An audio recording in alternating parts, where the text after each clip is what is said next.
Good people, ladies and gentlemen, boys and girls, children of all ages, your monarchs proudly bring to you Monarchs of Professional Wrestling, Monarchs of Wrestling, episode 102. There's a few things that we need to discuss in this particular episode. We had All Out. We did have some interesting happenings on Homecoming, but where I'm going to draw a line in the sand and I'm going to say, I told people Wrestlepalooza was going to be hot garbage and I was not excited. And boy, do I look like Negro Damu tonight. That was hot garbage. Congratulations for giving us a low rate version of SmackDown or Monday Night Raw and putting it on ESPN and thinking ESPN was going to be happy with that. Great job, guys. If you're not ready to do something, then maybe you shouldn't do it. Playmaker, what's going on, my boy?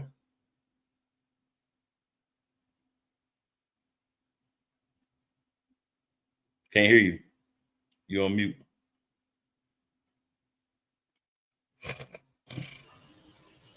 I think you covered everything. You might have a surprise towards the end of the show. We got a couple of other little things we'll talk about, but yeah, that's the important things so far. So y'all know what it is. We start off with the NXT portion of the show. So Playmaker, Homecoming. What you got from the people from Homecoming? Ooh. If you're a TNA fan, or if you're a TNA superstar, I know you did not enjoy Homecoming for NXT. Oh, man.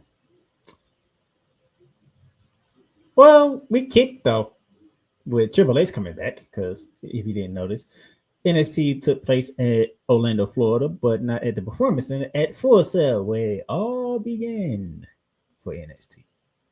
Full Sail University. Triple H came out. Shawn Michaels came out. Triple H talking about something. What if he wants to come back? Shawn Michaels said, then we have a problem. Will Regal comes out. And he said his famous word. The reason why the main roster has this PLE. All of a sudden. Kuma, can you want to do the honors what William Regal said to Triple H and Shawn Michaels? War Games. That's all he needed to say. It won't be War Games on the main roster. It went for Real Regal and NXT.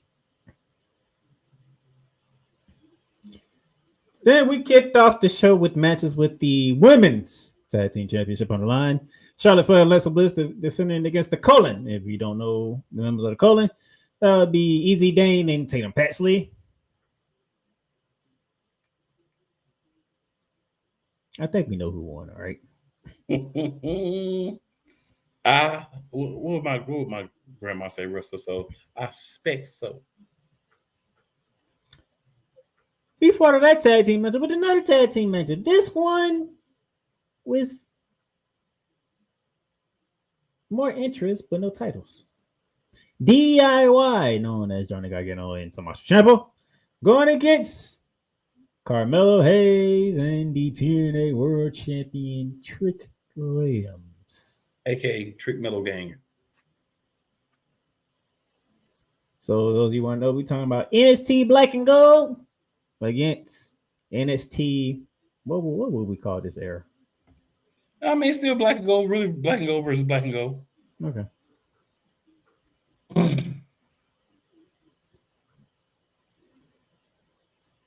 Because Trick Mellow Game, that's old school.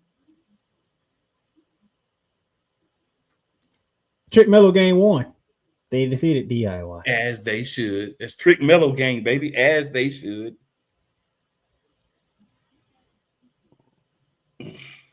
They had help from the Miz too. Skull crushing finale. And Mello don't miss. Or as it like to be called in the World of SmackDown, Mello don't Miz had to help each other. So that was interesting. Ethan Page went against Tyler Breeze for the North American title. This is the only time where me and my co-host looked at somebody coming back and we said, "You're not winning." Exactly. And we will be right. Ethan Page retained.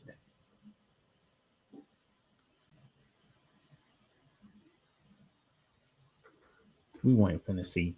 Hey, Tyler Breeze, how you gonna come back and get a title shot right out the bat? Come on, man. When you return, nobody even knew who you was. Took the thoughts right out of my mouth. Like, bro, they was already like, who? You did what? You get no type of reaction when you came out 2 weeks ago. I mean, he's not nobody you care about. Sorry, but he's not. Sorry, not sorry, as they say. We had Sami Zayn backstage. He gave some words to Javon Evans.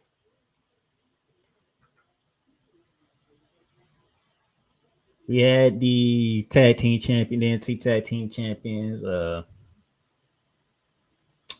group's name escapes me right now. I forgot. Oh, Dark State. Montez Ford showed up. Had some words for them. Yep. Then we had the Grayson Waller effect returning to NXT, where Obafemi, the NXT champion, and Ricky Saints were the guests. They spilled some few words back at each other, and then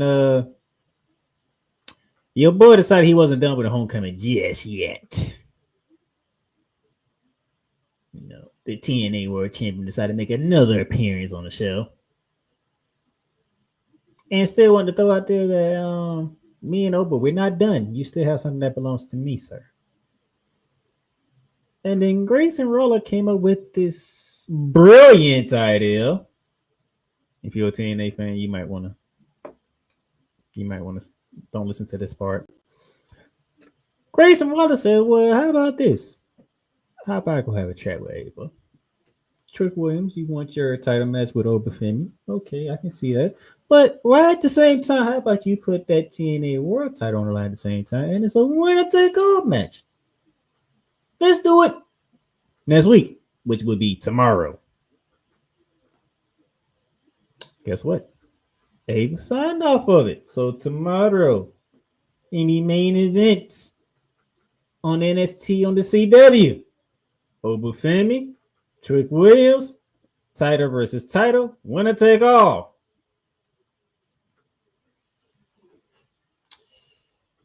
Want me to go ahead and spoil the fun now, or you want to wait later? Whatever you want to do, man. However you want to. I'm gonna go ahead and spoil the fun now. I don't see a winner in this match.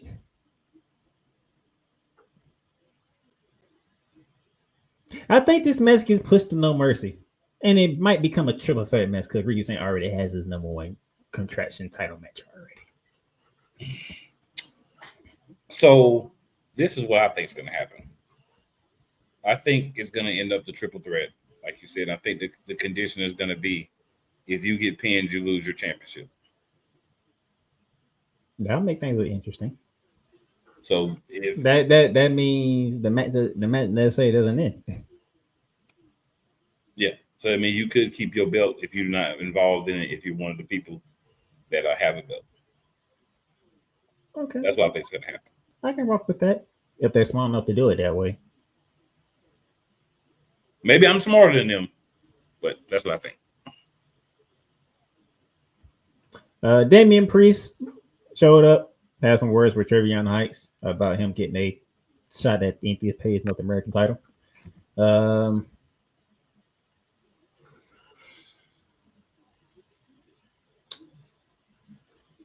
I hate to be brutally honest, sir, but the dumbest part of Homecoming was when you had Sinclair back there trying to, talk to what's his name? His name escapes me right now.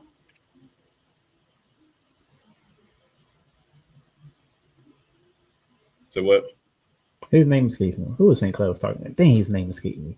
Oh, Dempsey. Charlie Dempsey. And then Bobby Roode comes walking in. No music hit. Bobby Roode is like, where's my music? But then she asked him to do the thing. He did the thing. Then you hear the word chorus. And then she's like, oh my God, it's just like, and she said his name.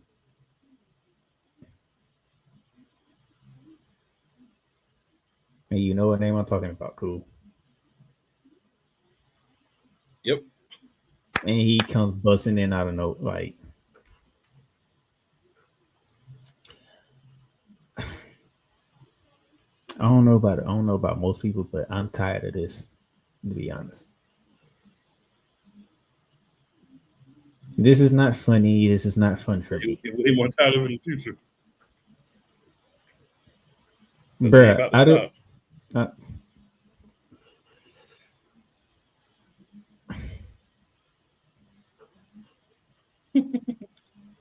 Just say his name. This dude just magically appears out of Joe Hendry.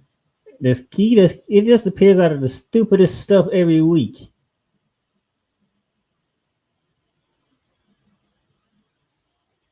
I'm sorry if I spoil something for you guys, but I can't stand it.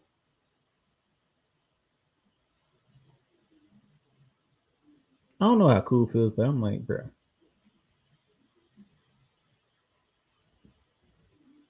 He's really popular just because they just need to calm down. Yeah, I think they just need to chill on it. I think it's funny. Literally, every time they say his name, he pops up. Like, bruh, really? You're not even part of anything major. So I'm just like, yeah, I'm over this. But hey, this is what they want to do with him so far. We'll see how long it works, but I'm over it. Now we get to the main event. Kuma King's favorite part of the show. I was gonna say real quick, I think that they're trying to make it that TNA is trying to be like, okay, we're gonna wear it out so that when he go to WWE, he gotta do something different. He practically already at WWE. That man showed up every goddamn week. That's because they're saying his name. Say his name and he appears.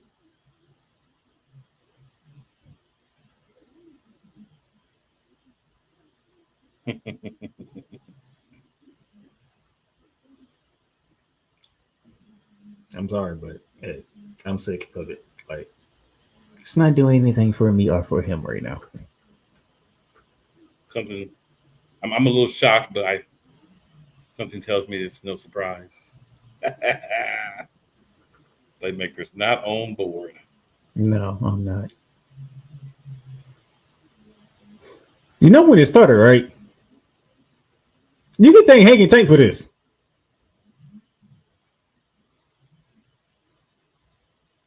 He just showed up out of nowhere, and all of a sudden he's involved in the match. Like, what?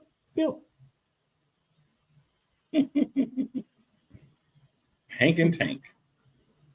Well, reason number 5,799 that Hank and Tank should be booted away forever. But like, come on, can't nobody say you now, Joe Hendry, and then he just pops up. Like, are you serious?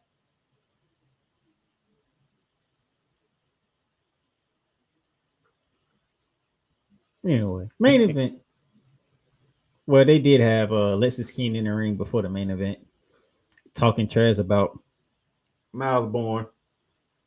And then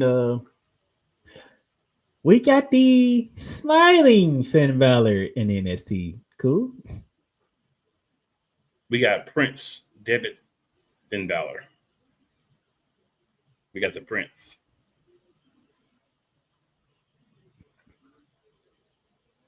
That was fine. Seeing Lexis King take a coup de grace and get beat up by Bourne. And then we get to the main event. Like I said earlier, Kuma Kane's favorite moment of Homecoming. Flake to influence all three ladies.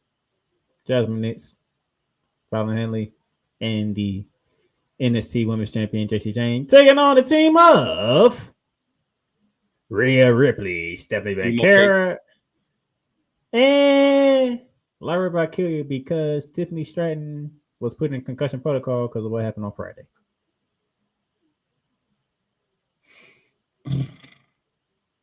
And I seen it soon. I seen it soon. It happened too. Yeah, it took a little luster off having Lyra be the one to fill in. Like if it was Bailey, that would have been amazing. But yeah, I knew Tiffany had a concussion as soon as he did that spot. That's why it's called high risk, ladies and gentlemen.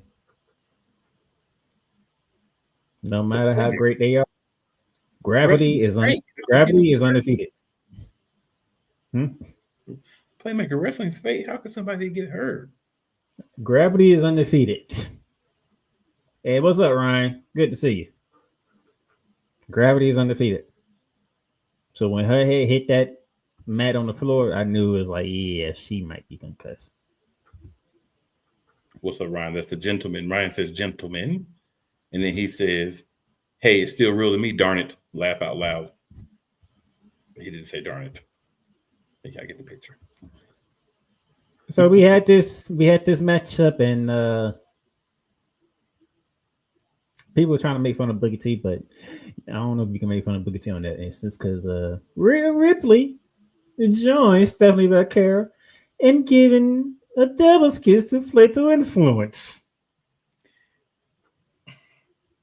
I feel Booker T 100%. That was a magical moment. Vince Joseph over there, or even Booker T there, like Booker T is overheating or something. Hey, if you're going to overheat, there are worse moments you could overheat off of. I'm just saying. If you smell what I'm cooking. And thank you, Lyra Barker, for playing your part in making sure that Fallon Henley was not to interfere in this double kiss. And then JC Jane tried to escape money because she didn't want to feel that around for all that brutality. But she forgot she has a number one contender that's in the back waiting for her opportunity, which probably made Cooper King smile even more because Lola Vice decided to say, where do you think you're going? Mm-hmm. Wearing all black, by the way. Mm-hmm. Gave JC Jane that spinning backhand. Oof, that had to hurt. Right into a devastating riptide for the 1, 2, 3. Rhea Ripley, Becerra, and Valkyria with the dub to end NXT Homecoming. Bleach Report gave Homecoming a B+, sir. I think I would probably go in the B- range for Homecoming. I would still say B, but I think B+ is a little high.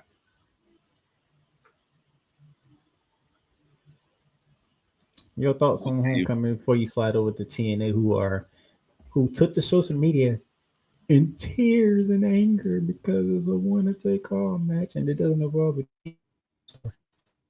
Well, you can talk about that because what we'll have to do this week is we'll actually be previewing the TNA upcoming pay-per-view.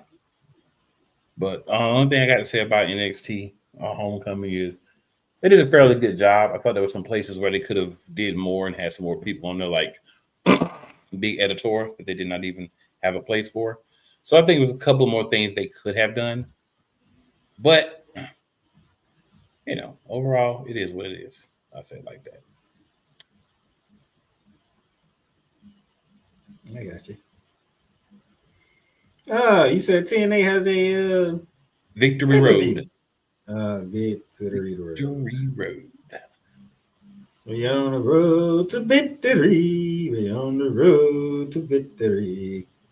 I'm not taking the bait on that one. All right. So we have some matches that have been announced. I'm surprised you remember that. That's how long it's been.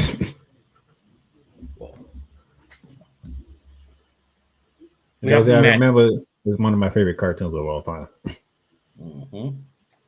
We have some matches already in place for Victory Road. I'm sure TNA will throw another match out there because that's what they do. But just go over some of the matches that are there. I don't have the order of the matches. I don't even think TNA knows the order of the matches yet. They may, but let's do it this way. So we're going to have Ash by Elegance defending the Knockouts World title against Masha Slamovich at Victory Road.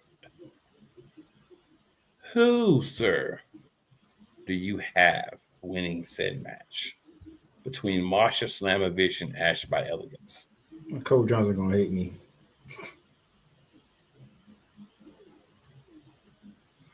The Elegance brand will still run the Knockouts division.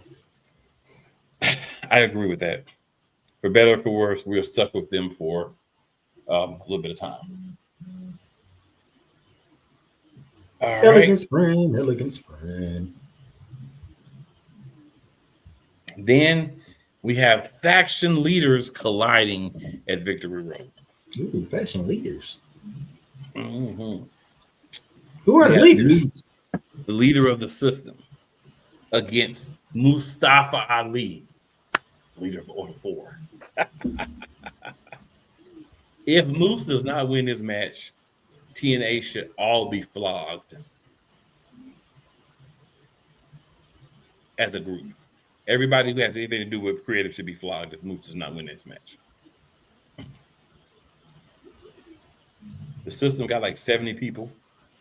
Of course, I'm really exaggerating, but they got the numbers advantage on Order 4. So Moose should win this. Your thoughts, sir?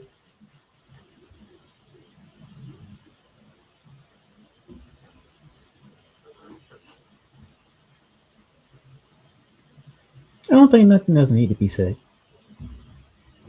I mean, come on. Let me do something. I gotta.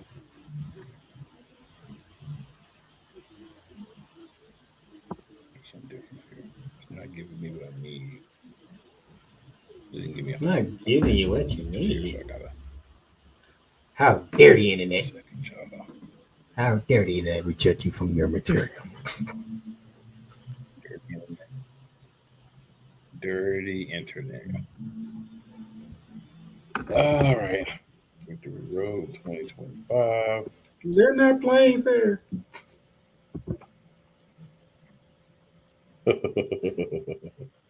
All good. All good. And ladies and gentlemen, why is he doing that just like last week? Guess what? I'll be watching live starting right now.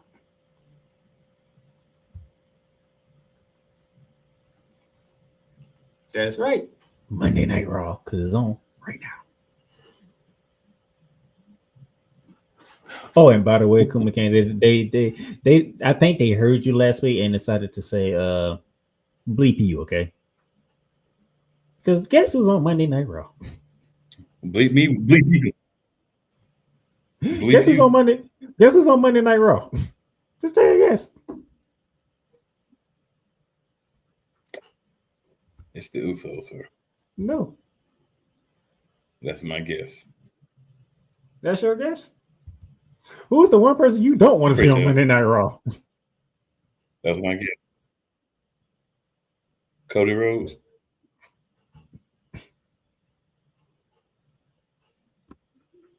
No. No, they're doing the video. They're doing the video package like they always do. But the word came down. Cody Rhodes is there on Monday Night Raw. Oh, this is great. I said, oh, Kumakan's going to love this. Cody Rhodes is on Monday Night Raw. That'll be somebody I want to see. Yeah, that'll definitely be somebody I don't want to see. All right. Also on Victory Road, now that I have everything back up here, we have Mike Santana versus Ridge Holland. When did Ridge Holland Mike get there? Santana is the only person in this match that actually matters. Oh, when did Ridge Holland get there? We're gonna go. You know, they got the thing with WWE. I think he's still signed to one of the WWE brands. I ain't seen Ridge Holland in who knows how long. I think he's like on Evolve or something. I don't know. He's on something with WWE. Man, he's learning how to losing be to Mike safer in Santana. the ring, I guess. You're losing the money. Exactly. Exactly. We also have a TNA World Knockouts Tag Team Championship match. We have the rest of the Elegance brand, Heather by Elegance and M by Elegance, against the Inspiration, Cassie Lee and Jessie McKay. I'm going to go with Elegance brand doing a clean sweep and winning this match as well. That only makes sense. I think the Inspiration will end up winning the Knockouts Tag Team Championship at some point. But I don't think it's going to be it. Yes. Yeah, I'm going to reread what I said. The Elegance brand continue to run the Knockouts division. Mm-hmm. And we have TNA International Championship match. Steve Macklin. And by the way, if you haven't looked already, I would definitely recommend looking at the TNA International Championship. To me, it's the best looking championship in TNA. So yeah, Steve Macklin versus Frankie Kazarian. This is the biggest toss-up on the card to me, just for the simple fact they haven't really done much with Steve Macklin that requires him to be champion. Kazarian hasn't held a belt for a while, so I'm going to do something crazy. And I'm going to go against what I would normally say. And I'm going to say Kazarian wins the match because, I mean, why not? He's been begging and doing everything he can to get some gold. So why not get the international championship? I'm going to go with Frankie Kazarian getting a win. Why not? I don't have a lot of faith, but I'm going to go with it. I agree. What about you, sir? I agree. I was too busy watching Rusev intimidate Dom. Then we have a TNA X Division Championship match as well. Excuse me. Leon Slater is the champion. It's going to be facing off against Myron Reed. I'm going to go with Slater because he's won the championship recently. And I feel like TNA likes to keep the championships on people for a few minutes. I'm going to go with Leon Slater winning this. Leon Slater for the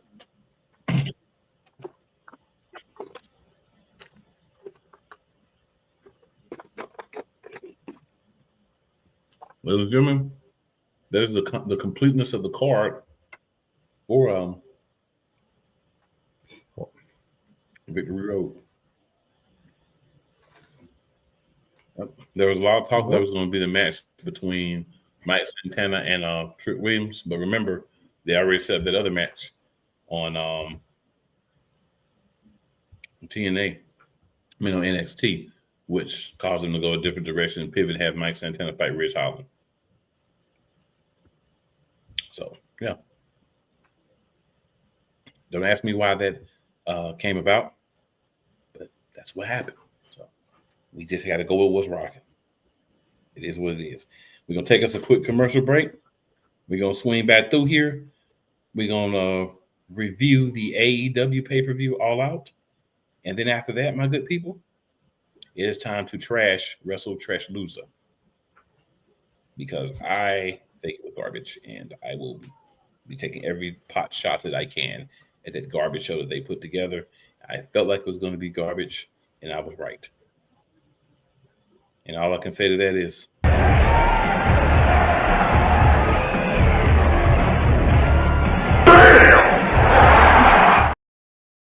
and it gets no better because now we're on a road to Crown Jewel in Perth. Let's go. Rams fans all around the world. It's a beautiful thing to be a Rams fan right now. Stafford's back. We're going to see about Cup. And running back Kerryon Williams to return. Lend me your ears, or should I say lend Playmaker your ears, as he breaks down week by week everything in the Los Angeles Rams canon. Number 99, Aaron Donald. Can't wait for 2029 to come to know that you are going in the Hall of Fame, and it should be first ballot, no questions asked. Join the Playmaker as he breaks down everything Los Angeles Rams style in Ramily Talk on the Playmakers Blog Network YouTube channel and where you can find podcasts.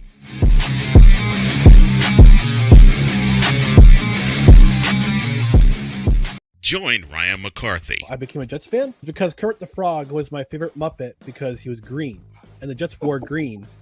That's how I became a Jets fan.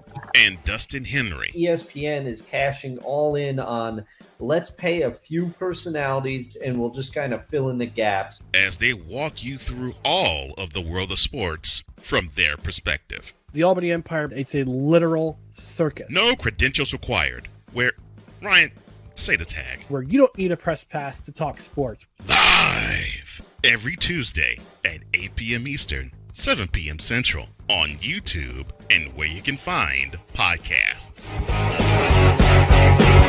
Hey, Eagles fan. Join my man Cool McCain and a host of others as they break down every single game, every single week in an objective manner, and also from a fan's perspective as well. Remember, this cast feels just like you. Nobody likes you. And you don't care. Fly, Eagles, fly. Eagles Elite Podcast.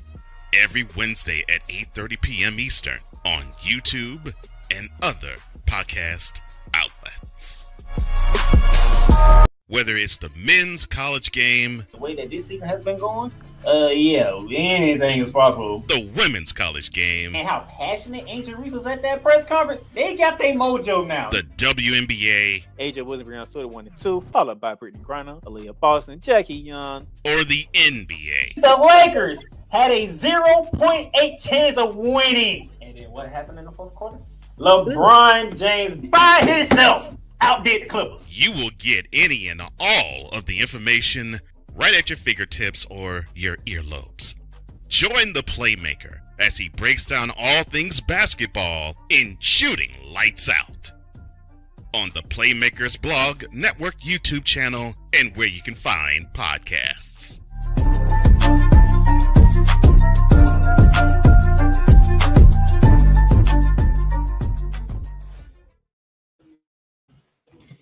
All right, good people.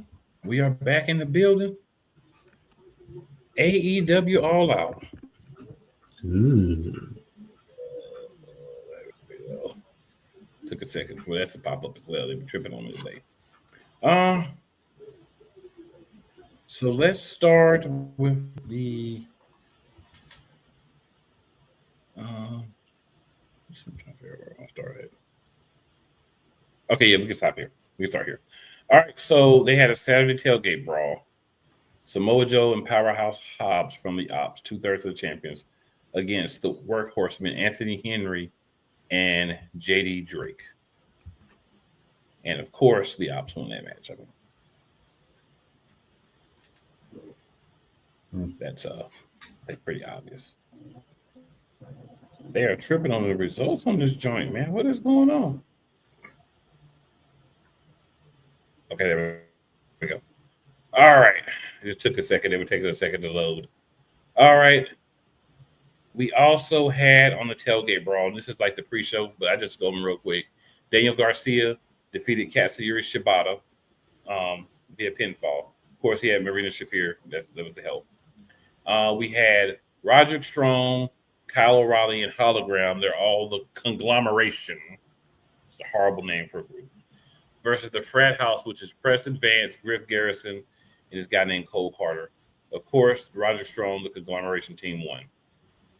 All right, and the last match was a tornado tailgate brawl. So I just want to say there's always matches that make me say yes. There are matches that are full of cakes and all the loveliness that I enjoy. This match, I just want to give the people, Mina Shirakawa, Willow Nightingale, Queen Amanat, and Harley Cameron were on one team. This is a team that is full of cakes and also a couple of door knockers. So a very nice team on that side. The other side, Megan Bain, Penelope Ford, Julia Hart, and Sky Blue. Now, I want to say, for those of you who may not remember Julia Hart, it's been a while since you've seen her and everything, Julia got some little cakes on her, too. She got some little nice cupcakes. And Sky Blue as well got some nice cakes. So this was a match that had, I think, 7 to 8 solid pairs of cakes. And for the one questionable set of cakes, the door knockers were there to, what I want to say, supplicate for what was not there. So, or might possibly not there. It was hard to follow everything because it was just so much cakeage. But the Mina Shirakawa, Willow Nightingale, Queen Amanat, and Harley Cameron won the, I call it the Tornado Cake Battle Brawl. But they won that match via pinfall. All right, then we had Adam Copeland and Christian Cage, or as I just call him Edge Christian, versus FTR. Of course, Copeland and Cage won. Beth Phoenix came out and helped them win. Then we had Eddie Kingston versus Big Bill with Brian Keith, and of course Eddie Kingston won. I'm kind of leaving off some of the after Bill shenanigans because they don't really have anything to do with the actual match. It's like AEW just wanted to have shenanigans after almost every match. Tables and tax match. Mark Briscoe defeated MJF because MJF, of course, got too cocky and lost. And a surprise.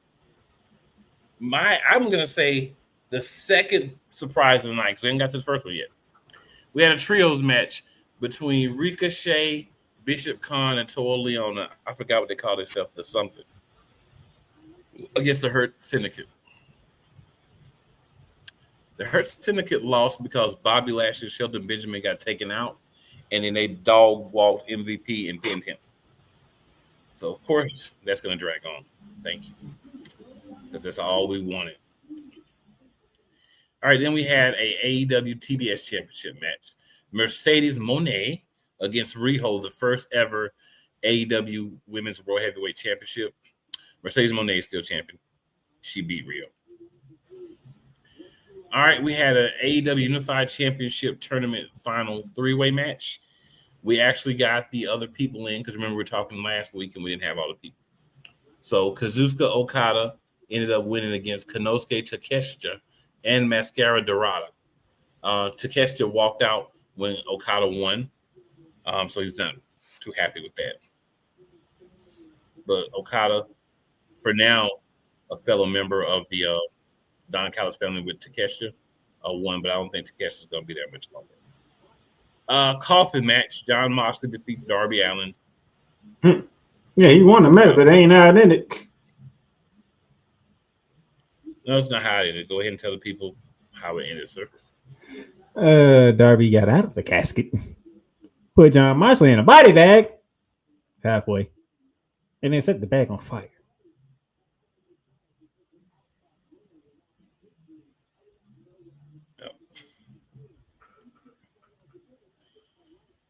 All right, so Tony Khan, you was smoking. AEW Women's World Championship 4-way match. Chris Statlander ended up beating Thomas Storm, Jamie Hayter, and Thekla. So we have a new champion, Chris Statlander. Playmaker, would you like to tell the people how Chris Statlander won that match? No, I do not. Because I'm still sitting here to this day trying to figure out. They actually ended Tony Storm's reign. Okay. World Tag Team Championship 4-way ladder match. Brodito defeated the Young Bucks, the Don Callis family, which was Josh Alexander and Chibro, and Jet Speed, Speedball Mike Bailey, and Kevin Knight. So they are still champions as well. All right, then we had the AEW World Championship match. In this match, thanks to the last episode of Dynamite, which I will give Hangman Page credit for, he had a clause put into the contract that if any member of the Don Callis family interfered, Kyle Fletcher would not only be disqualified for the match, but he would also be stripped of his TNT championship. So that kept like 30 people out of the match. So Hangman Adam Page did defeat Kyle Fletcher to retain the championship. So I'm really shocked that Tony Storm lost, but it's kind of one of those things where it's like I'm shocked that it happened, but at the same time, I'm like, okay, it kind of made sense just from the point of storytelling is easier once you actually now open up more storylines because you have more people that can now face for the championship that had already lost to Tony Storm. Doing the four-way makes sense because what's the important part about a four-way match? You don't have to be the champion to win the championship. Any thoughts on All Out Playmaker? So, All Out was interesting. I wouldn't say knock your socks off. So, but they Wrestlepalooza. But you know, they gave you an appetizer for Saturday because you know people was watching football, and then you had to make sure if you had opportunity to catch you so All Out, and then later on that night you had Wrestlepalooza. So you know, okay, for what a busy day that it was, pretty good job.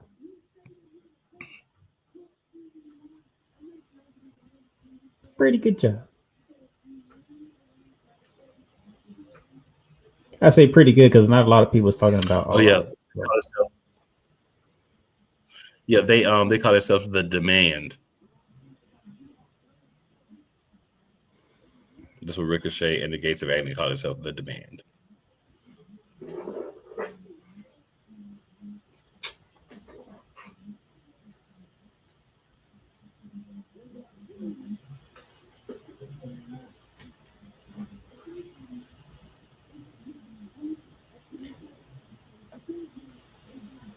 Can we demand for them to take their mouth shut for even come up with that damn name?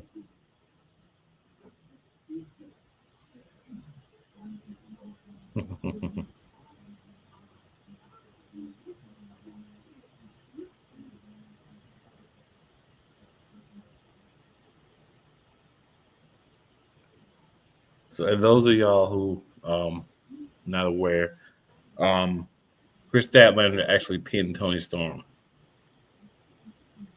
with a seatbelt pin. And then Storm had a smile on her face as she left up the ramp. She kept looking back at Chris Statlander, and then Harley Cameron came out to celebrate with Statlander, who is now your world women's world champion. Since Playmaker did not want to give y'all that information because he's still upset.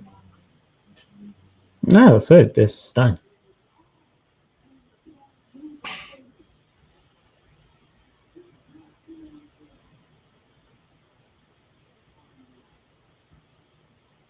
I hope they know what they're doing. I hope they know what they're doing. Well, she can't be the champion forever. I know that. I'm just when you make that move, you gotta commit to it. That's all I'm saying. When you make that move, you gotta commit to it. And also, shout out to Real Wise Radio. Everybody listening on Real Wise Radio. If you're listening from any other source, please make sure that you hop on over to at Real Play Callers on YouTube and at the Playmakers Blog Network as well on YouTube. And tune in. And if you're not watching on Shady Sports, hop on over to Shady Sports at Shady Sports Network on YouTube. Support your boys. Support what we got going on. You know what I mean? So that we can continue to bring you our own egregious takes on professional wrestling. So I think that wraps up AEW as well. So that's going to give us a nice amount of time here to bash Wrestlepalooza. And if there's anything that you would talk about before that, we'll be happy to do so. Would you like to take another commercial break, or did you want to just begin the thrashing? Yeah, take a commercial break. Yes. All right. Let's do it. Everything Boston. I love you morons. New Kids from the Block, New Edition, Dear whatever the law firm is. Sincerely, the U.S. Supreme Court. Ben Affleck, Matt Damon. Go yourself again, Jason Whitlock.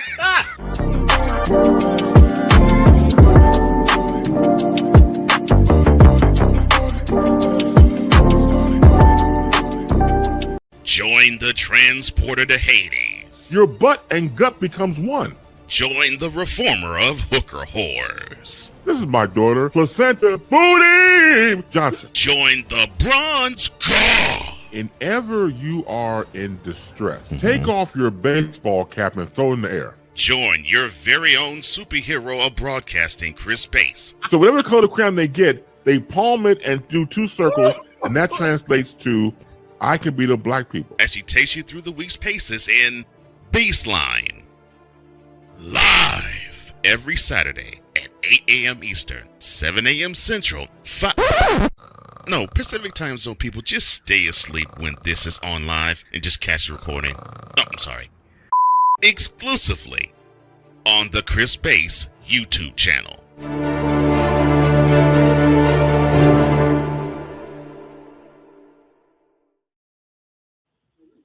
All right.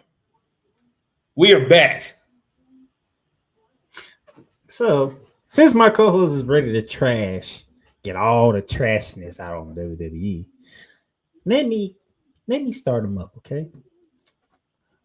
To all you jack butts out there who was calling for the demise of Wade Barrett, McCain, who was calling Wrestlepalooza on Saturday? Wade Barrett. I thought he was done. I thought we was told he was done. That's what we were told by people with no real knowledge. We were told he was done. Oh, and by the way, take a guess who's on commentary for Monday Night Raw right now. Who's on for Monday Night Raw? I'm not watching that right now. Let's take a guess. Let's take a guess. Pat McAfee? No. Wade Good Barrett? guess though. Wade Barrett. So the demise of Wade Barrett? Not true. Just thought I'd get that out the way. Since you ready to trash WWE, start with the people who wanted to call it the demise of Wade Barrett. I can rock with that. Stop trying to cancel people.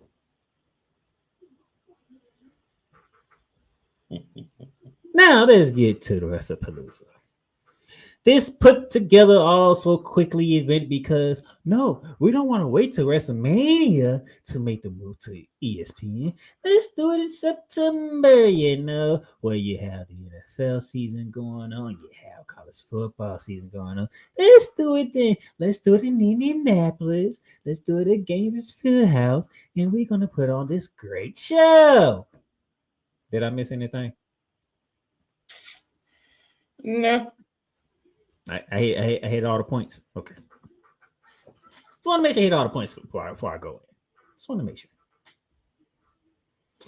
So, going into Wrestlepalooza, which was last Monday when we was talking to y'all, what was the main event supposed to be? Was it supposed to be Uso Crazy?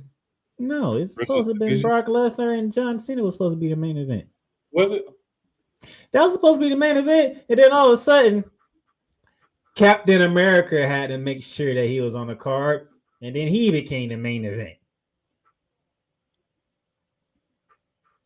Yeah, yo, guys, the reason why that entire card got changed around. They had to make sure QB1 was on the card. Well, I mean, is that his fault or is that the company's fault for not putting him on there to begin with? Depends on how you want to look at it. Depends on how you want to look at it. Like I say, depends on how you want to look at it. You look at it from your point of view, should have already been announced to be on the card. But when you took him out, 2 weeks ago? 3 weeks ago? However long it was when Drew McIntyre kicked his skull in through the announce table. You gave us no indication that he was coming back for Wrestlepalooza.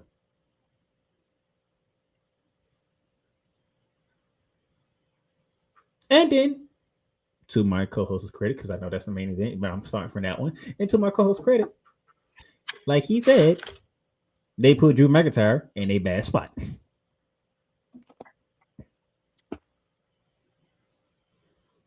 Because one, we didn't know when Cody Rhodes was coming back. And two, you knew you had a PLE coming up. And three, you just threw this match together out of nowhere.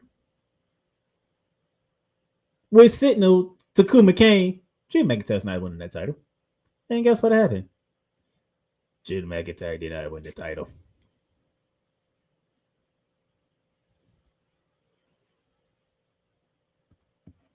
Oh, sir. On the main event. So the problem here is, the problem here is simply this. If you're not going to give real opponents for Cody Rhodes, what is the point? What are we doing?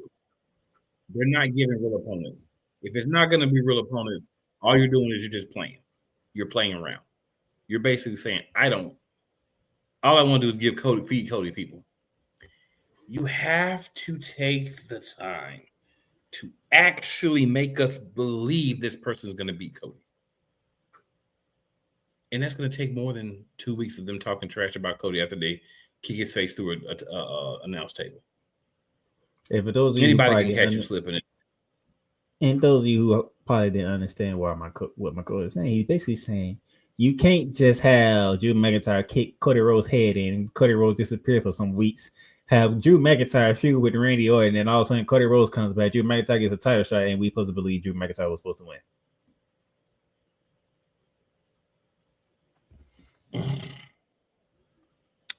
Drew McIntyre winning that match was less likely than John Cena beating Brock Lesnar. But here's the interesting part that I found out before we started the show, sir. I don't know if it's true or not, but it's something that I ran across before we started the show. QB1 pitched for Drew McIntyre to win the title.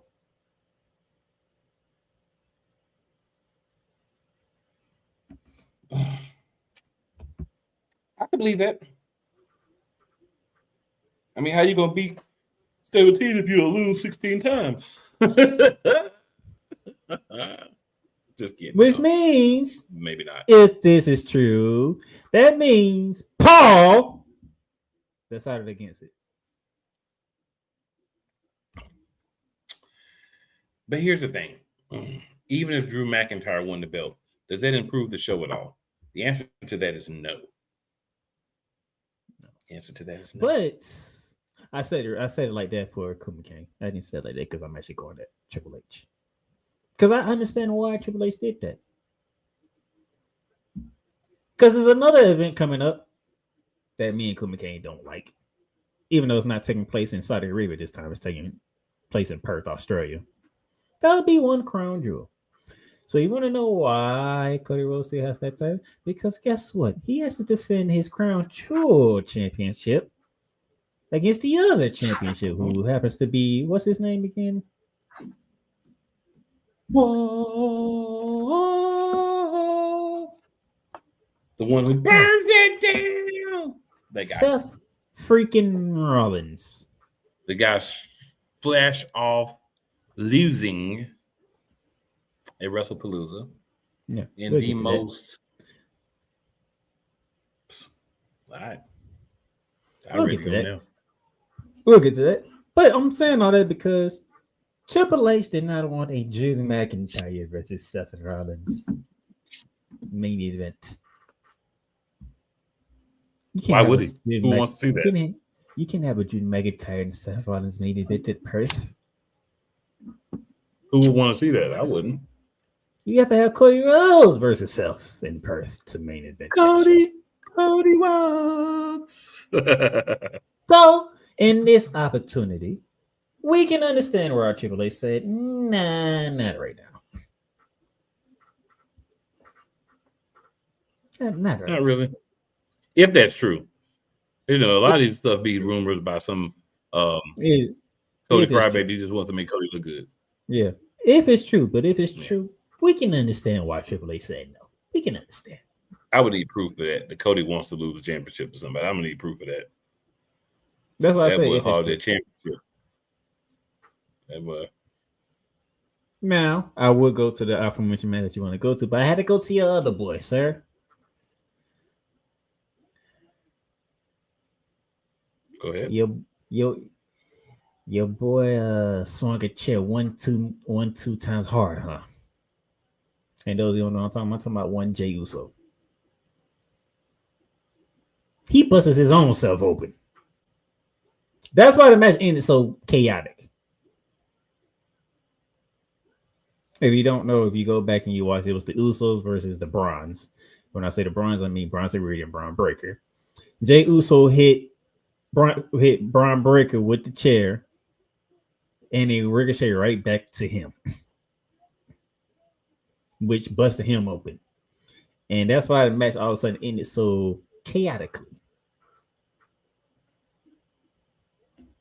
Now, we did pick the Bronze to win. But your thoughts on the reason why the Bronze won?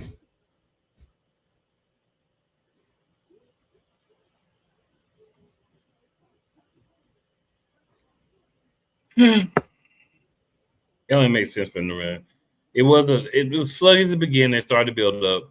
Jay busts himself open, and then all of a sudden everything gets crazy, and then the match is over and they lose. Like we all expected them to. Like we expected them to. I ain't gonna say everybody because some people might have thought they was gonna win, especially the little ones. But I mean, Wrestlepalooza as a whole to me was garbage, and this was another one of the garbage matches from it. And Jay had a lot to do with that by accidentally busting himself open.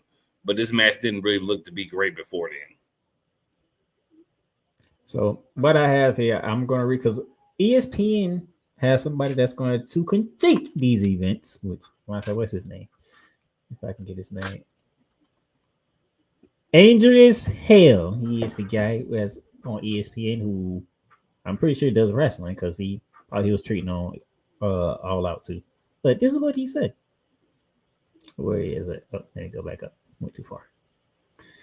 The first half of the match was sluggish in action as the focus primarily was on what liabilities LA Knights would provide as the special guest referee.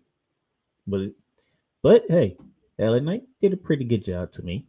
I'm calling him Matt. He did give me a funny part though. He did give me a funny part. I'm gonna get to it in a minute. Surprisingly, he allowed both teams to introduce chairs and tables into the match. The action picked up after a near fall following a 1D from the Usos. Both teams landed a series of spears before Jay hit the Usos splash for a near fall on Braun Breaker. Somehow, Jay was busted open after hitting both Bronson Reed and Breaker with chair shots, which led to a awkward delay before Breaker speared Jay. Breaker then speared both Usos to a table, and Reed followed up with a tsunami to seal the victory for the division. The slow early pace appeared to be heading towards a strong finish before Jay was busted open, which led to a disjointed finishing stretch. This wasn't a bad match, but the Usos have certainly had better outings.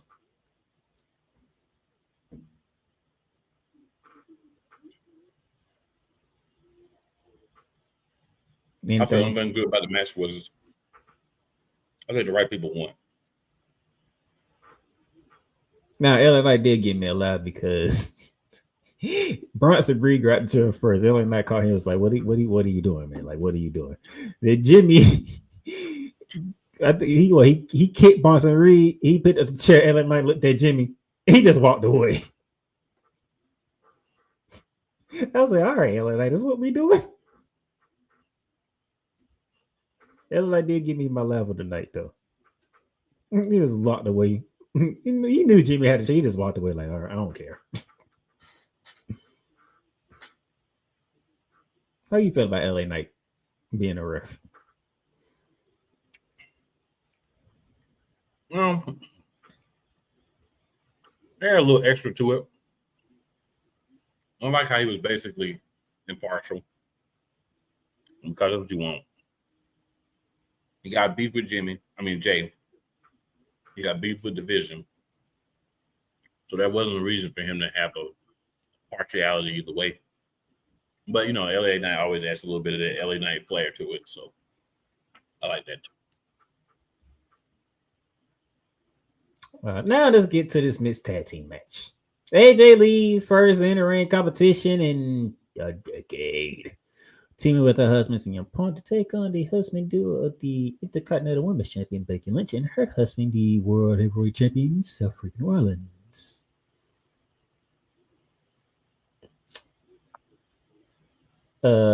Hayes gave this match a C. I think he gave most of these matches a C. Yep. The tag team match we were talking about a C. The main event, what did he give the main event? He gave the main event. He gave the main event a C. Yeah. It was interesting to see AJ Lee. We wanted to see how AJ Lee would fare in her first match. I think, if I'm reading my co-host correctly, I think it went pretty much how we thought it was going to go. When you're out for like that from that long, 10 years, I kind of feel you might not be as flawless and fluid in the ring like she once were, because you got to work your way back into the flow of things. And, if you were going to do this, she should have had one match before this. And you should have had her working out at the Performance Center sooner than I'm sure she was. You didn't do a good job because you wanted to just shock factor. I know that's what it was all about, getting the shock factor of her returning. But to have a good match, she would have needed to have had a match or two and some time at the training center, which it doesn't seem like she did have. Obviously, for trying to, quote unquote, hide that she was returning, even though everyone already knew that was the case. So, I mean, once Becky Lynch slapped CM Punk, we kind of figured what was coming. Yeah. Right.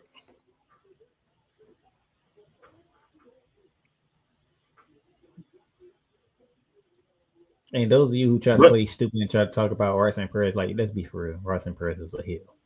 They're not going to turn her just with CM Punk. Mm-hmm. How would that look? Oh, you know what? I'm going to be a babyface and help my daddy beat up Becky Lynch and Seth Rollins. And then I'm going to go back to Judgment Day and have everybody hate me again. That wouldn't work.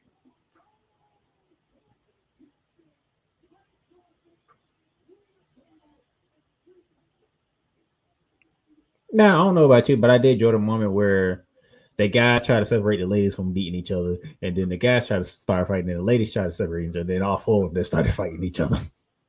I enjoyed that part. That's a decent part. This was at least a decent match. I don't say that, it was at least a decent match.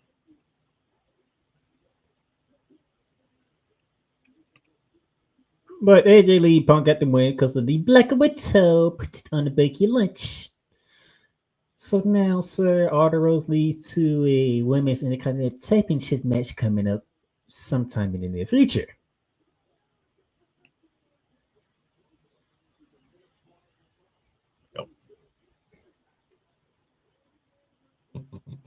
You know what? I'm going to skip the best match on the card. We're gonna go to the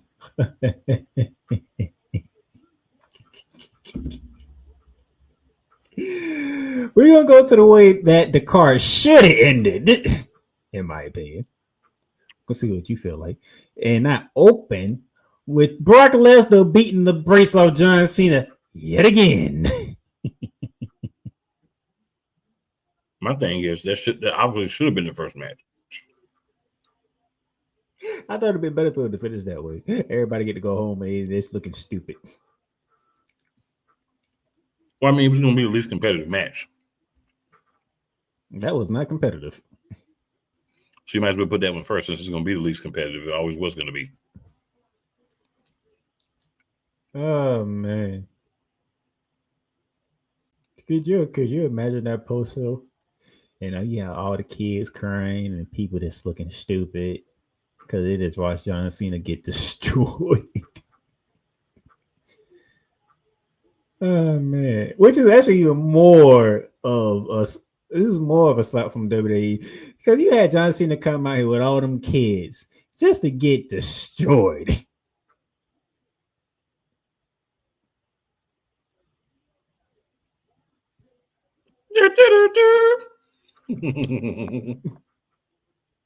That's all I got for you. It's like, oh, so we're gonna have all. I'm thinking, oh, they got John Cena out here with all these kids. Okay, we might have something here. We might, nah. We have something, all right. Nah, we watching Brock Lesnar beat the brace off this man. We had John Cena get his ass whooped. That's what we had. Oh man, that was funny. It was like, wow, he just got destroyed. Really? Again? I mean, was there ever going to be any other outcome? Not in my mind. John Cena, you was 2-5 against Brock Lesnar. And then the match of the night. And the match of the night, it was time for us to crown a new women's champion. World champion, should I say? Let me be correct, politically correct here. A new women's world champion, because we all know that Naomi had to vacate the title due to pregnancy. And Stephanie Van Care versus Io Sky. I did say I need this match for a title, right? So I can actually have a finish. You did. And you actually called the win, too. Stephanie Van Care won, and I did not have to see Oscar or Kairi Sane interfere. That was a hell of a match. It was. I know Hell's giving it a B plus, but man, that was a great match. That was the only match on this card that mattered, in my opinion, as far as the actual match. Like you furthered a couple of storylines, but you didn't give good matches for most of the night. But this right here, that's a good match. Give it a chef's kiss. The spinning corkscrew moonsault by Stephanie Van Care. Maybe people can start paying attention now. Nope. I seen her do it at NXT. That's how I know she can do it. She pulled that out and then people were stunned. Like they didn't know she had that in her repertoire. See, that's why you gotta look at NXT, people. These people don't be looking at NXT. You know they don't. And that was a great way to finish. Stephanie Van Care is the new WWE Women's World Champion.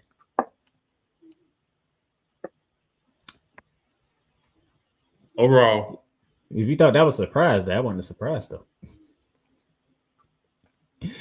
The Undertaker appeared. Now, why is the Undertaker here at Indianapolis for? What we got going on with the Undertaker? What is he doing here? And we see Stephanie McMahon. She's sitting with the crowd, which doesn't bother us whatsoever because I think she is enjoying sitting in the crowd and just being a fan of the show. But why is Undertaker and Stephanie like literally just looking at each other? What is going on here? And then Undertaker's also like, "You following me?" Instead with a funny response, "I've been following you your whole life."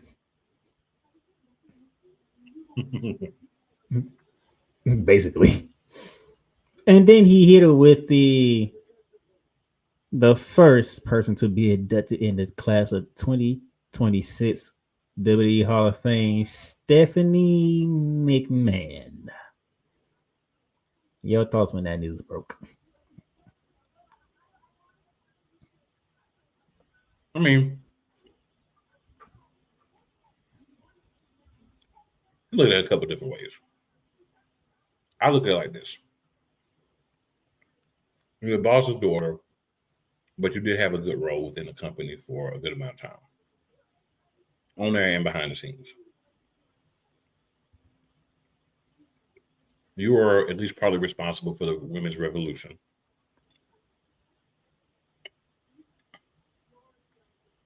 You were the storyline face of ECW. Course, McMahon Helmsley era. You were a wrestler yourself, won some hardware as a wrestler yourself. And you've done a lot in other roles behind the scenes for the company. So I don't have a problem at all with Stephanie McMahon being in the Hall of Fame. Just her composite resume of work for the company. On the surface, she's the boss's daughter, blah, blah, blah. But if you really think about it and look at different areas and different things that she did in front and behind the camera, I mean, it's going to be hard for you to convince me that she doesn't deserve to be in the Hall of Fame. And I know why you said it. Say maybe a little early. People can make the argument, but I think she's clearly done enough to be there. I kind of It's figure not- why you went that At route least if because she I think deserves it. Maybe time. we seen the same people make some comments about Stephanie, and Go it was ahead. like, have you been paying attention to what Stephanie has done throughout the years she's been involved with WWE?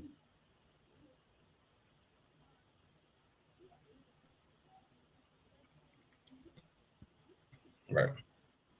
Like, have you been? We's not talking about we not talking about nepotism here. This is not nepotism. This woman has been putting in, like he said, putting in work on the screen, behind the scenes. Okay. On the screen, she was the one to introduce the women's revolution. You know, Paige and Becky and Sasha Banks, aka Mercedes Moné, and Charlotte Flair.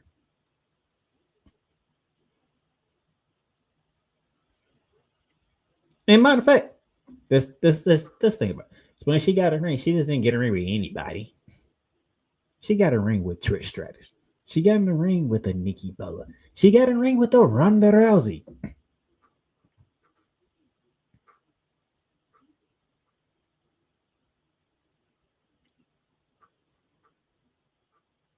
She took after her father in that regard of what can I do to help build the product, and she did it.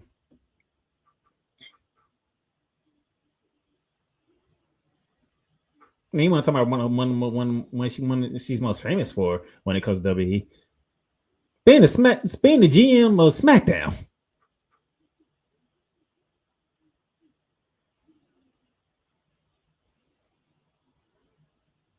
Cool, you remember when she was the GM of SmackDown? SmackDown was fun to watch.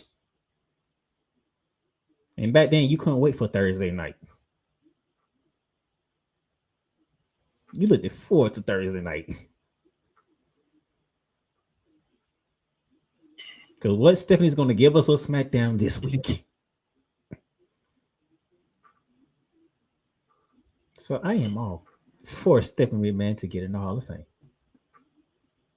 I'm good. I appreciate it. Ain't be in an era where people say give the person their flowers while they're alive and don't wait till they're dead. Ain't we in that era?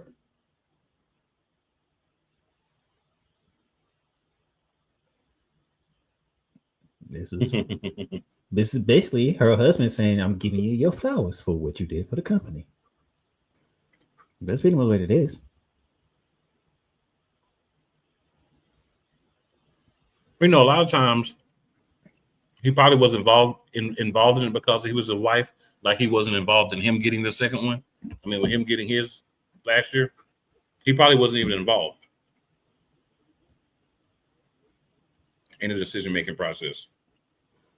She was involved though. Yes. They played him real She was good. involved in his, but I mean, he might not have been involved in hers. Yeah, you have a point there, but I know she was involved in his. Yeah. Ironically, with the Undertaker. Ironically, with the Undertaker, that's why I believe that he was involved in this one, because ironically, the Undertaker is doing both. But that would lead me to believe he wasn't involved. Just my thoughts. But overall, at Wrestlepalooza, Mr. Hayes of ESPN says WWE Wrestlepalooza final grade C. And this is what he put. The excellent Vicarious versus Sky match saved the show from being totally average. It was a phenomenal display inside the square circle. Everything else was either underwhelming, the short Rose McIntyre match, or the setup for a future match, Lesnar dominating Cena. For a card that promised to have epic moments, it fell a little short of expectations. That's from Mr. Hales from ESPN. Cool, McCain.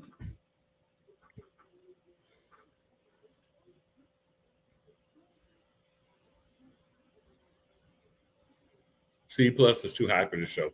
This show is No, a this D at was- best, When we say D, okay. in my opinion. Maybe a D plus. Came on here last week, and what I tell y'all, I think this show is garbage. I think it's going to be garbage. I'm not excited to watch it, and I was right. The only match I said would probably be decent was the Women's World Heavyweight Championship match, and it's the only one it was.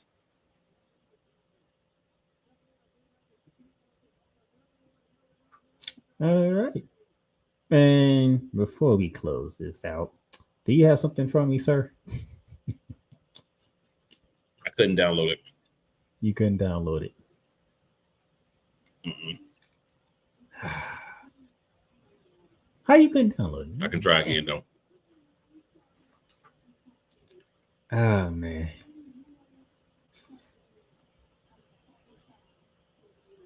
I can try again.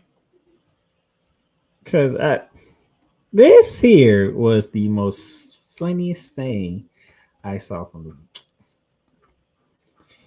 And it comes at the expense of somebody that I admire for what he does. But oh my gosh. What this man did on First Take on Friday, I couldn't believe it.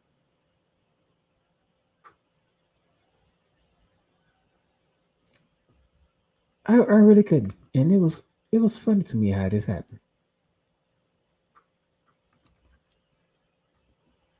So let me see if I can pull it up. Because if I can pull it up, I'm going to show y'all what this man did.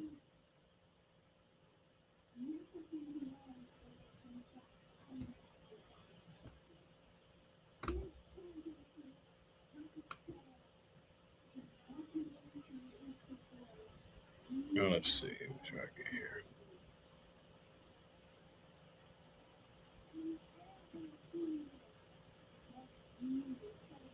All right, let's see if this works.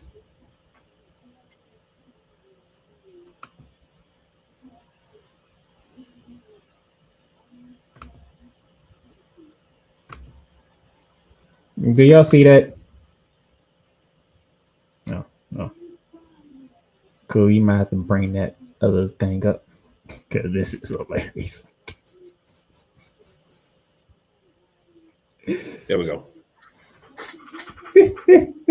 So Stephen, because Triple H was in town to promote Wrestlepalooza on Friday. I mean, they had Cody Rhodes, they had Seth Rollins, they had different superstars come through ESPN to promote Wrestlepalooza as it was the first premium live event on ESPN. So Stephen decided to do his A-list. Top 5 wrestlers of all time. And like you always say, the list is fluid. The list is fluid. I like what Jeff Saturday said one day. The list can be fluid, but it doesn't stop you from nonsense. Because this is what this list is. Nonsense.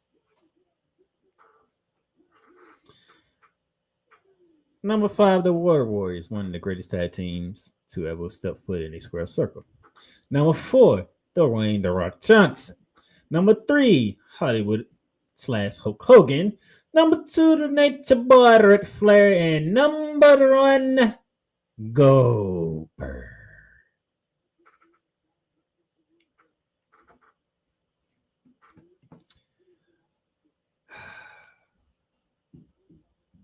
Cool, McCain, I'm gonna let you go ahead and tear this list off first before I do. Stephen A. Smith, you're a clown. You're definitely not a true wrestling fan.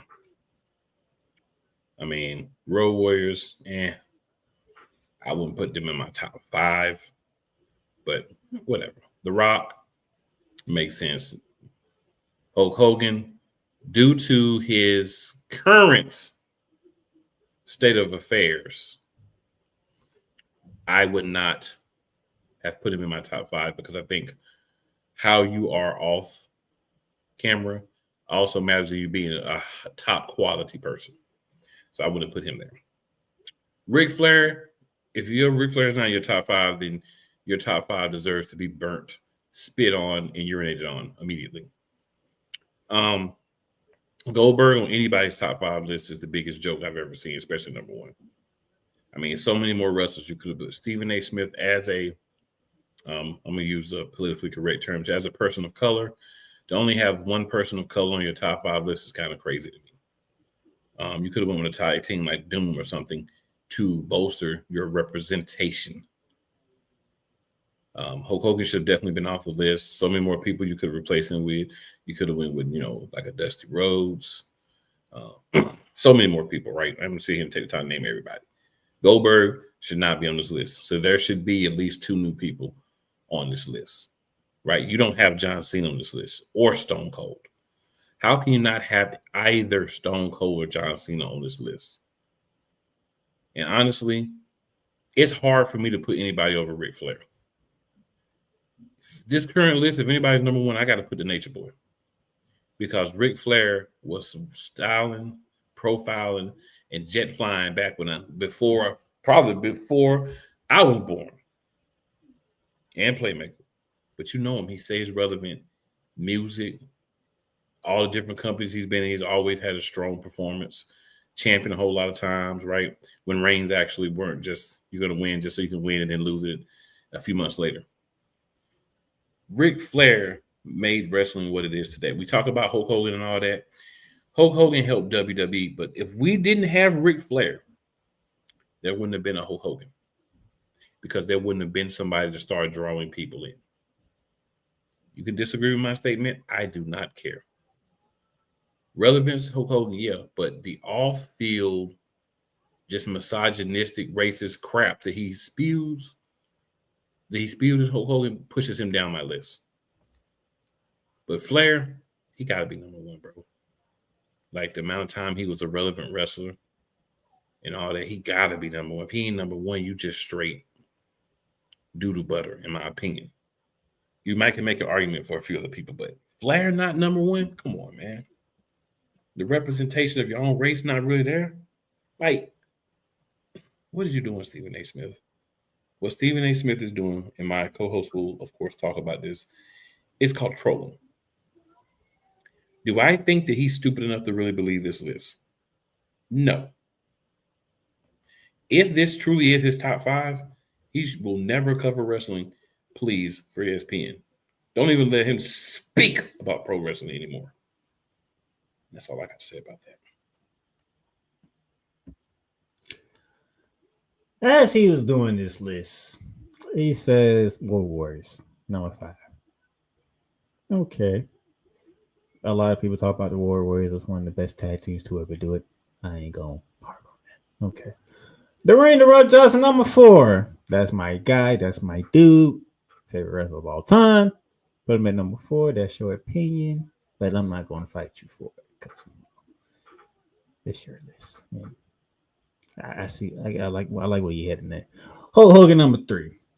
Everything my co-host said is I concur with, but at the same time, if you put Hulk Hogan in your top 5, I'm not going to be the one to blow back on it, because I know how much Hulk Hogan meant to the business. Just the business. But I do echo what my co-host said. So I'm not going to, fight you about Hulk Hogan being number 3 or anywhere in the top 5. I'm not going to do it. Ric Flair. Damn, so I ain't going to fight you about no damn Ric Flair. That is the nature, boy. Woo! To be the man, you got to beat the man, all that good stuff, all that. Oh, no. You would never hear anything, no corn about me when it comes to a top 5 list, and Ric Flair's on. You would not hear from me. I ain't going to do it.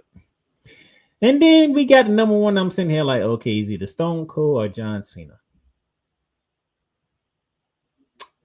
Goldberg.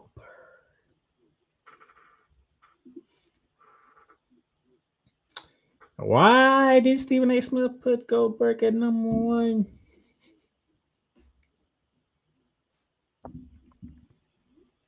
You ready for this answer? Sure.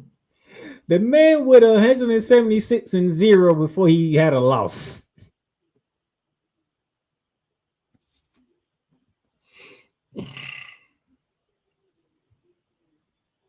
Like I said, not allowed to talk wrestling in my presence anymore.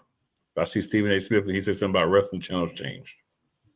But honestly, I don't watch Stephen A. Smith anyway.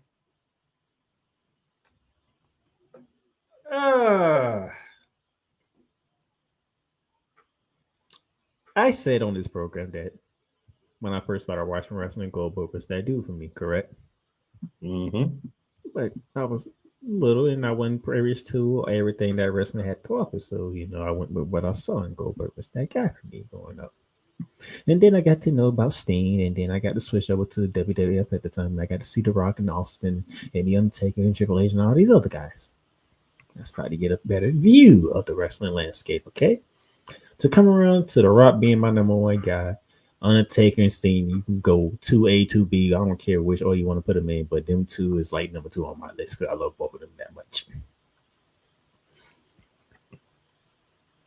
Correct? You want to go there, okay, you technically got like 3 people in there, so give me 2 more. Well, I am a big Randy Orton fan. I enjoy a good RKO, especially out of nowhere, more than anybody else. Okay, then you need a 5th person. Who would be my 5th person? You talking about me as I am a guy of wrestling. Number 5 is up for grabs. John Cena. You can go Roman Reigns. You can go anywhere. That's just my favorite people. But we talking about top 5 wrestlers of all time? Can you help me with an Olympian that used to wrestle? I can't think of his name right now. Are you talking about the one that had a theme song that went like you suck. You suck. Yes, that guy. Yeah, that guy. I believe his name would be one Kurt Angle. I mean, Stephen A is older than me and you, right? Stephen A is older about everybody I know. No, I'm just kidding. Yeah, he's older than us. Did he not watch Kurt Angle wrestle? He didn't go 187-0. We talking about Kurt Angle here, a wrestling machine. Okay. Well, I'm not doing favorites. We talking wrestlers of all time. Mm-hmm.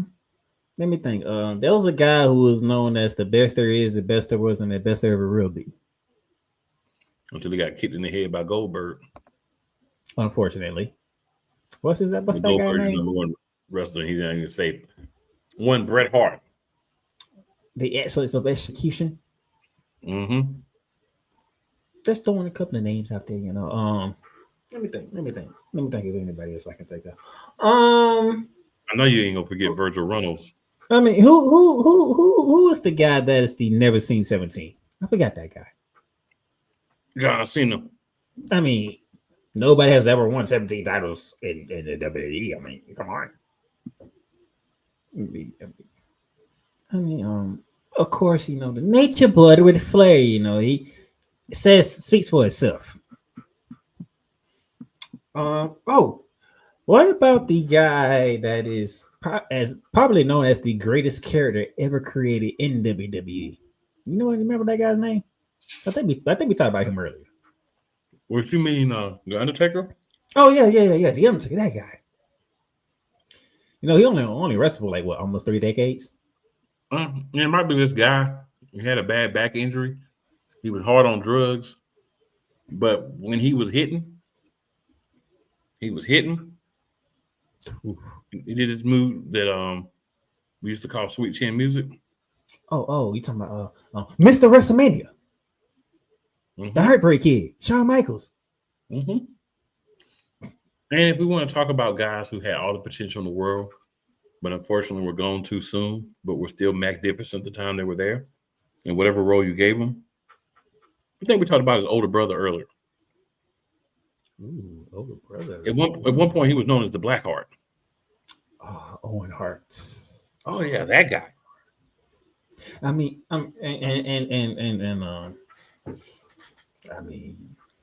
and one man that we played his catchphrase earlier was a champion in World Championship Wrestling of the African American persuasion. He went by the name Brooke at one point. Ron Simmons. That guy. Good old Ron Simmons. Oh, I mean, if you want to do a current, you want to do some current guy. I do know there's a guy who's known as phenomenal. I mean, the name says it by itself. You said this Phenomenal. one earlier, but I just have to make sure that I Oh reiterate. yeah. Oh yeah. We do acknowledge the one and only Roman Reigns. And also, you got that guy who's known as phenomenal. I mean, they don't call him phenomenal for no reason.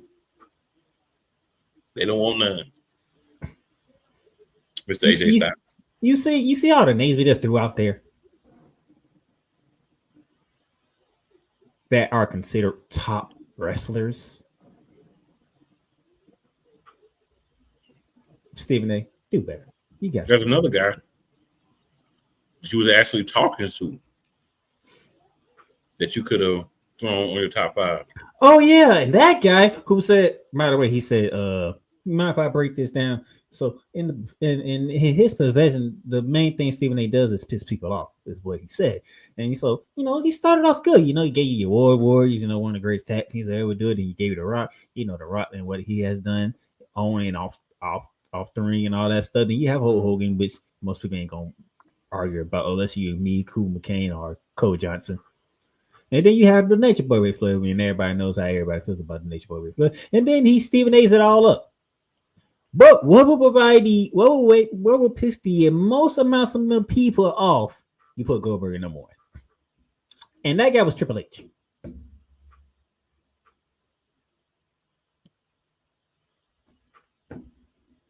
Stephen A. Smith is a big head troll. That's basically what Triple H was saying.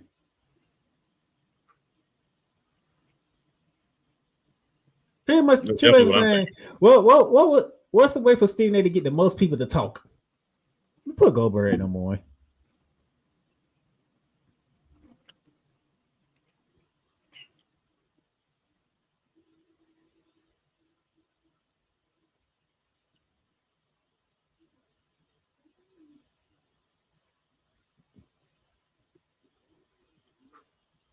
Oh, this thing got crazy, y'all. I was gonna say, because you sure took the camera. I'm like, what you finna say now? You put yourself on mute.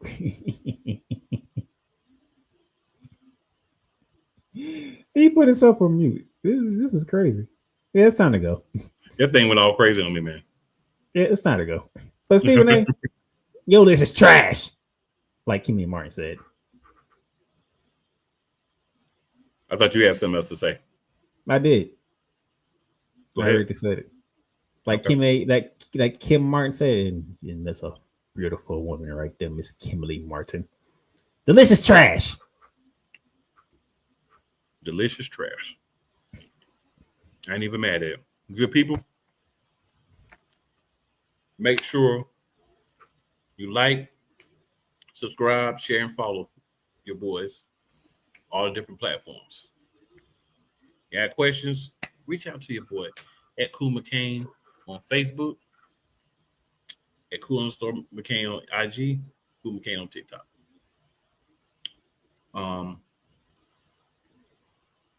We'll be back next week, of course, with more wrestling talking content.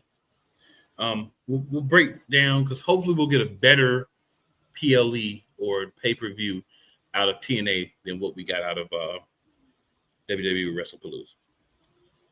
All Out, I didn't really have a problem with it. It was predictable, but one thing about AEW, and if you don't agree with this, I don't know what to tell you. AEW does a fantastic job of saying, you know what, we're going to give you quality matches. Now, the storylines may make no sense whatsoever, but it's going to be good matches. WWE gives you, we're going to push a storyline, but the match might be straight doodle butter. That's just what it is. TNA, I think, does a better job of melding the two as well as NXT. So, for my man Playmaker, the other half of the Monarchery, it's your boy Cool McCain. We're at episode 102 signing off. And as always, it's never where you start. It's always where you finish. Anything else from you, Playmaker? Checking up the deuces. We out.